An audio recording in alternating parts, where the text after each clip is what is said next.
Para ulama yang hadir ini mempunyai tanggung jawab dua. Punya tanggung jawab dua, mas'uliyah diniyah dan mas'uliyah watoniyah. Mas'uliyah diniyah, yang namanya ulama itu adalah berangkat dari Al-Quran, falaula nafaru min kulli firqatin minhum ta'ifatul yatafaqahu fid din wal yunziru qaumahum idza raja'u ilaihim la'allahum yahdharun. Yang namanya ulama itu adalah mutafaqih fid din, yang paham agama. Saya contohkan, paham tafsir dan ilmu tafsir, paham asbabun nuzul, paham makkiyah madaniyah, paham nasikhah mansukhah, paham muhkamah muqayyadah, paham muhkamah muqayyadah, mutasyabihah, paham mutlaqah muqayyadah, paham amma dan khassah, paham nasikhah dan mansukhah, paham hakiki dan majazi, kinayah isti'arah. Itu baru Quran. Belum hadis. Harus paham mutawatir, paham hadis mutawatir, paham hadis masyhur, hadis aziz, hadis ahad, qat'iyyul wurud, qat'iyyud dilalah, qat'iyyul wurud, dhanniyud dilalah, dhanniyul wurud, dhanniyud dilalah. Belum lagi harus paham hadis sahih, hasan, dhaif, dhaifnya maqtu, munqati', mauquf, mursal, mu'allal, munkar. Kalau nggak paham ini jangan coba-coba ngaku ulama.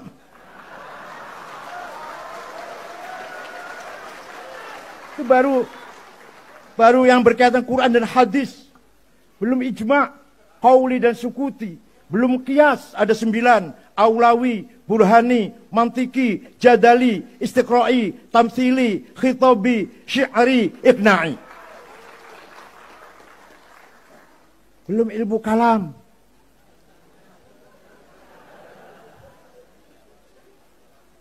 Zatullah wa sifatuh. Hubungannya apa dengan zat dan sifat? Sifat yang wajib berapa, yang mustahil berapa, yang jaiz berapa? Apa itu ta'aluk soluhi? Apa itu ta'aluk tanjizi? Ya Allah, dikira gampang apa ulama?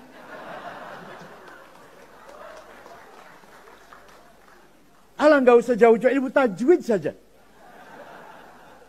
Idhar, idgham, ikhfa, iklab, qalqalah, mad lazim, mad jaiz, huruf halak, huruf qalqalah. Ya Allah, itu aja kalau nggak paham bukan ulama itu. Siapa pengarang ilmu tajwid? Abu Ubaid Qasim bin Salam, wafat tahun 224. Siapa pengarang ilmu nahu? Imam Sibawayh. Siapa yang mengarang harokat fathah dhamma kasrah? Khalid bin Ahmad Al-Farahidi. Siapa yang menggagas titik? Ba titik 1, tatik 2, tatik 3. Abul Aswad Ad-Du'ali, wafat tahun 62 Hijriah.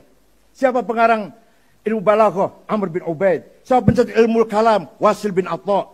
Siapa pencetus ilmu tafsir yang sempurna? Abu Ja'far Ibnu Jarir At-Tabari.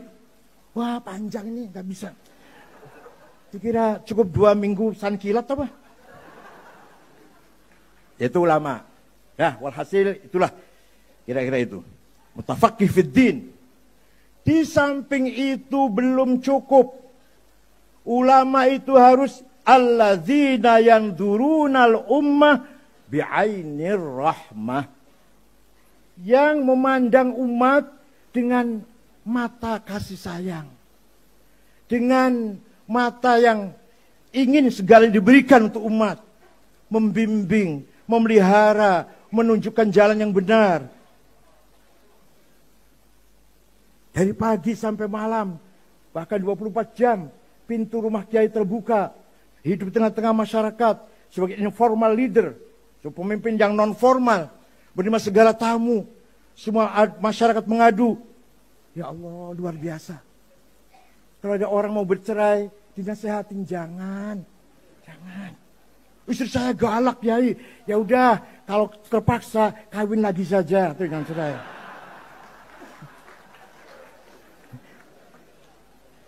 Enggak, ini kata kiai, bukan kata saya, bukan kata saya kan. Jadi dari kepolisian pun sangat terbantu dengan peran ulama yang selalu membimbing, mengayomi, memelihara masyarakat. Kalau ada musibah, yang sabar, jangan putus asa. Yang sudah meninggal, korban musibah, kita doakan. Ke depan harus optimis, roja. ila rahmatillah. Itulah ulama. Nggak ada ulama menakut-nakutin. Tidak ada ulama intimidasi. Tidak ada ulama yang membuat orang pesimis. Nggak ada. Suatu ketika ada seorang sahabat namanya Al-Hasin Al-Khazraji. Bisod ya, Hasin. Kalau Sin Husain bacanya. Kalau Sod Hasin bacanya. Al-Hasin Al-Khazraji punya anak tidak mau masuk Islam. Dirayu, dikandani, dituturi, diajak masuk Islam, tetap nggak mau. Anaknya ini. Akhirnya habis sabarnya mengancam ayah itu.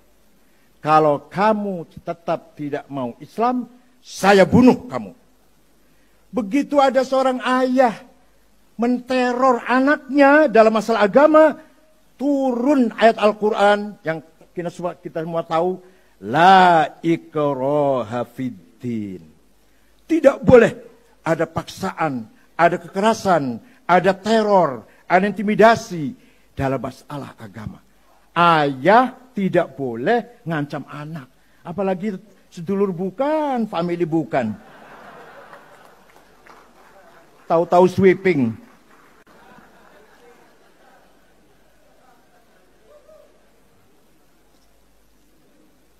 Para kiai, para asatid, hadirin yang saya hormati.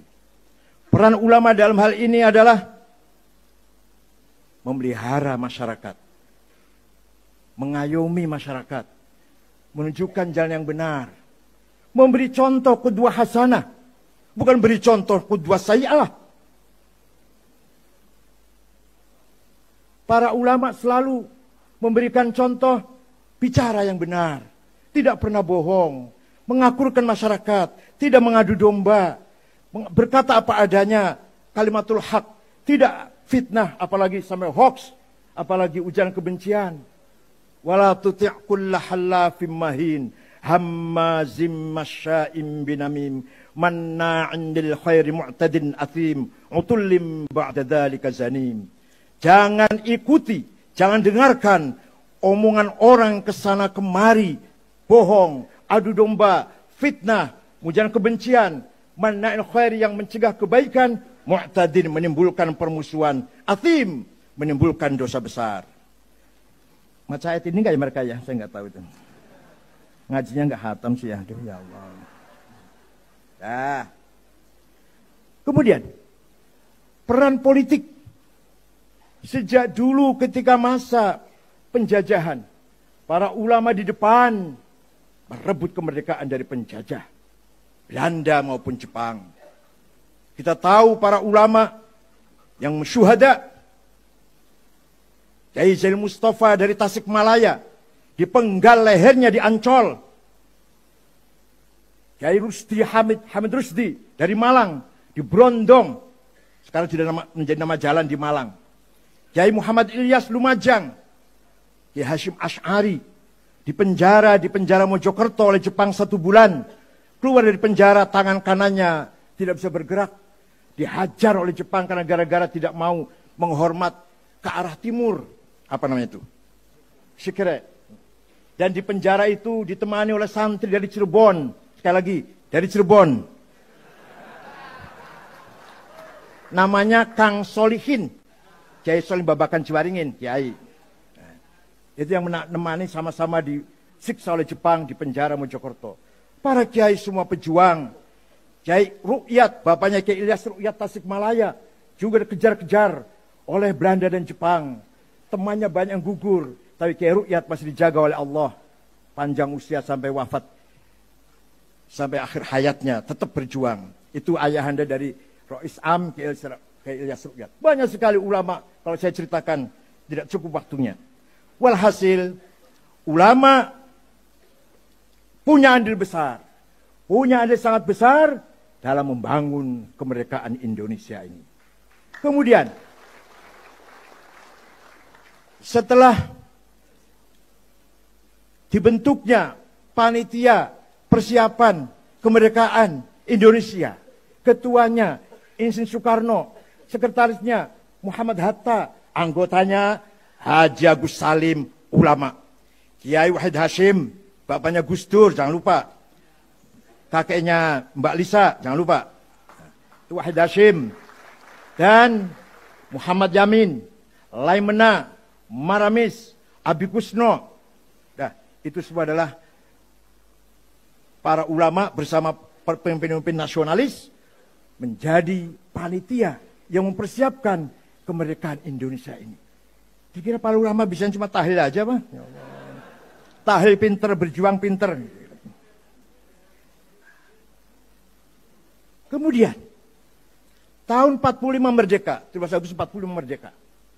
Baru merdeka Agustus, September, Oktober, ada ancaman dari sekutu akan mengirim pasukan dengan manipulasinya atau ditutupin bahwa mereka datang akan mencari tahanan-tahanan Belanda yang dipenjara oleh Jepang. Jadi nggak akan perang, cuma akan mencari sisa-sisa di dalam penjara Belanda yang dipenjara oleh Jepang. Ternyata bawa senjata berat. Bung Karno, Pak Hatta, Jenderal Sudirman, musyawarah, berunding. Gimana ini? Ya dilawan. Yang lawan siapa? Ya siapa? TNI baru saja istirahat perang, masih capek. Jadi gimana? Rakyat yang melawan. Intifadah. Intifadah bahasa Arab artinya ngeroyok lah. Pakai ketepel, pakai kayu, pakai batu, bata. Oke, bagus intifadah.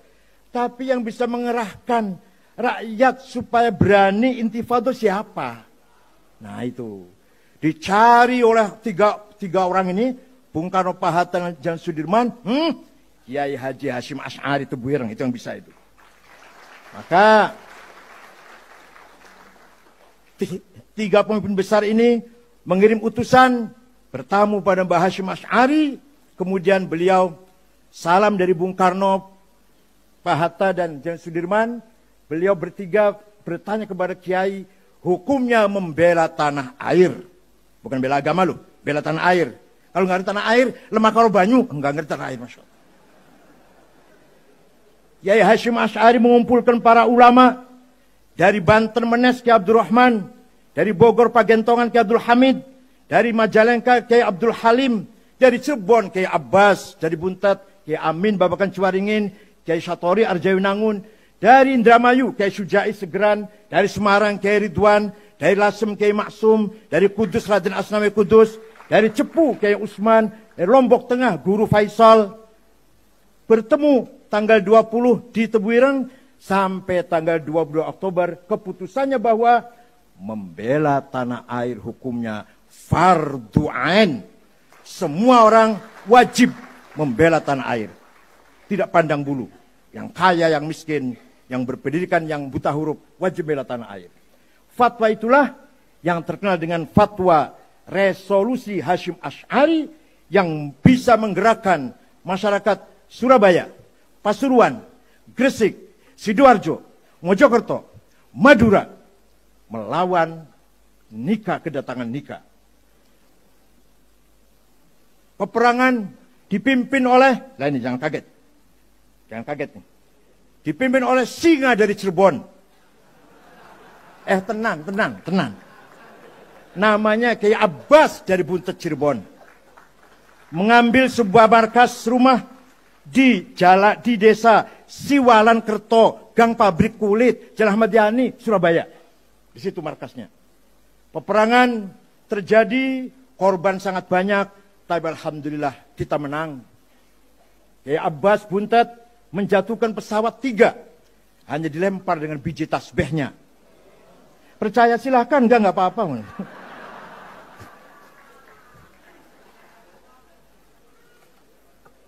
Tanggal 10 November, hari pertama perang besar itu, Brigjen Malabi, komandan Nika, mobilnya meledak, asistennya mati, pengawalnya mati, supirnya mati, Malabi pun mati. Yang masang bom di mobilnya Malabi bukan TNI, tapi santri Tebuireng, namanya Harun. Sayang, Harun tidak lari, bahkan mendekat ingin tahu hasilnya seperti apa, dikira mercon. Begitu meledak, Harun pun gugur. Ada lagi santri dari Surabaya namanya Asy'ari, naik ke atapnya Hotel Orient, sampai sekarang masih ada Hotel Majapahit itu, masih bangunannya masih sejak lama seperti itu. Merobek-robek bendera Belanda, mengibarkan merah putih. Itu Asy'ari namanya, dari Surabaya. Ditembak dari bawah. Rupanya pakai akik anti peluru, selamat dia nggak sampai ketembak.